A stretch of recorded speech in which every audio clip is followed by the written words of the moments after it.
Good morning, everyone. I'm very pleased to be with you all here this morning and want to begin with thanking Chris and Kim and folks like Mackenzie in the back for all of the work that they've done in pulling this conference off and really enabling us to be here. That's right. Let's give them a hand.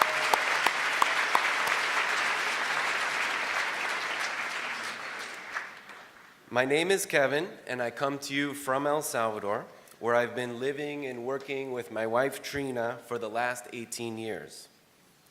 My wife and I have 4 wonderful daughters, and this teach-in is exceptionally special to me because my oldest, Sophia, is here at her first teach-in with her friend Blaine. And so I'm really excited that she's able to be here. So Trena and I co-direct the Casa de la Solidaridad, a study abroad program in El Salvador for college students interested in issues of justice and solidarity, and it's run through Santa Clara. Before I came to the conference, I had coffee with Padre Andreo, the president of the UCA, and he asked me to extend his warm greetings to you all from the Jesuits in El Salvador. Last night, as we were praying and listening to Father Greg, thousands of people gathered at the UCA in El Salvador, women, children, and men, for a candlelight vigil to remember the lives of the UCA martyrs. My wife, Trena, sent me these images, and I thought you would like to see them this morning and see how our prayers last night were in solidarity with the people of El Salvador. So last night after Father Greg's talk, my mom, who lives in Chicago, sent me a text saying how grateful she was that the ISN was live streaming the talks. And it was sweet. She sent me her top quotes from Father Greg's talk. Now, one of the things that we know from Ignatius is that he always encouraged his retreatants to kind of go back to those prayer moments that were most significant and most meaningful. So I just want to share with you my mom's top quotes from Father Greg. Her favorite was, "Only the soul that ventilates the world with tenderness has any chance of changing that world." And she was moved when he said, "The measure of our compassion lies not only in our service to those on the margin, but in our willingness to see ourselves in kinship with them." What beautiful and profound statements.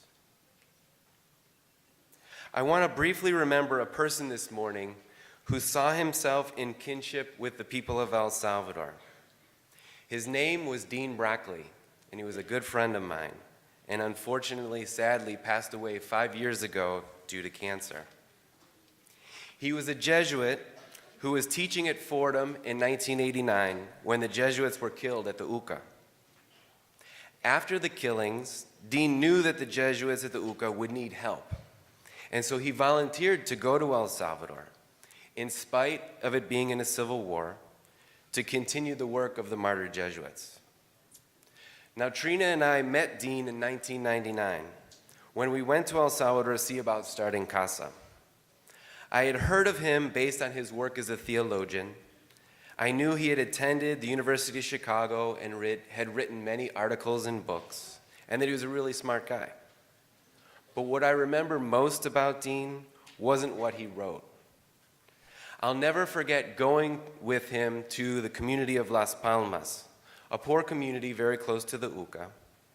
And after Mass, he celebrated Mass. And after Mass, some of the parishioners and I were talking, and out of the corner of my eye, I saw Dean out in the street. It was a dirt street. And he was talking with an older woman who was much smaller than he was.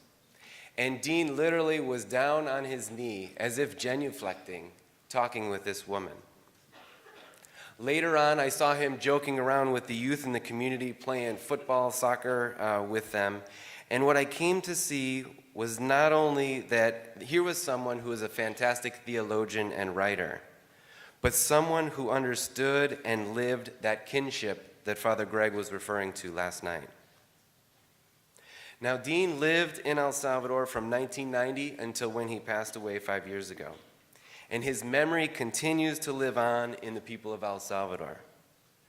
Last week, Sofia, my wife, and our other daughters were at a mass in Los Sitios where Dean worked. And there was a mass commemorating, remembering Dean and Padre Nacho, one of the other martyrs at the UCA.